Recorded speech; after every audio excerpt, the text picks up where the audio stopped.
Zee 24 तास एक पाऊल पुढे। स्थानिक स्वराज्य संस्था कराच्या म्हणजेच एलबीटीच्या विरोधात व्यापारी संघटनांनी 22 आणि 23 एप्रिलला राज्यव्यापी बंदची हाक दिली आहे। एकीकडे व्यापारी बंदवर ठाम आहेत, पण पिंपरी चिंचवडमध्ये मात्र बंद मोडून काढण्यासाठी प्रशासन आणि पोलीस यंत्रणा सज्ज झाल्या आहेत।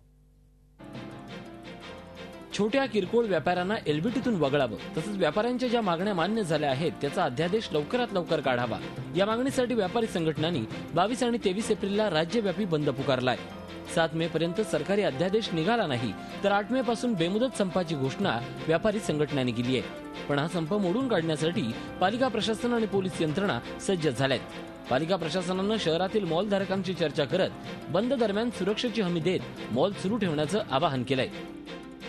बंद कालावधीत कोणतेही आंदोलन, फेऱ्या किंवा इतर गोष्टींना परवानगी देण्यात येणार नाही। कोणताही राजकीय नेता अशी आंदोलनं घेईल त्याच्यावर कारवाई करण्यात येणार असल्याचं सांगण्यात आलंय। एकीकडे व्यापारी एलबीटीच्या विरोधात अजूनही आक्रमक आहेत, तर दुसरीकडे प्रशासन हा बंद मोडून काढण्यासाठी सज्ज झालंय। त्यामुळे वेळीच यावर ठोस तोडगा निघाला नाही तर सर्वसामान्य नागरिकांची पुन्हा एकदा कोंडी होण्याची शक्यता आहे। कैलासपुरी, झी मीडिया, पिंपरी चिंचवड। झी 24 तास एक पाऊल पुढे।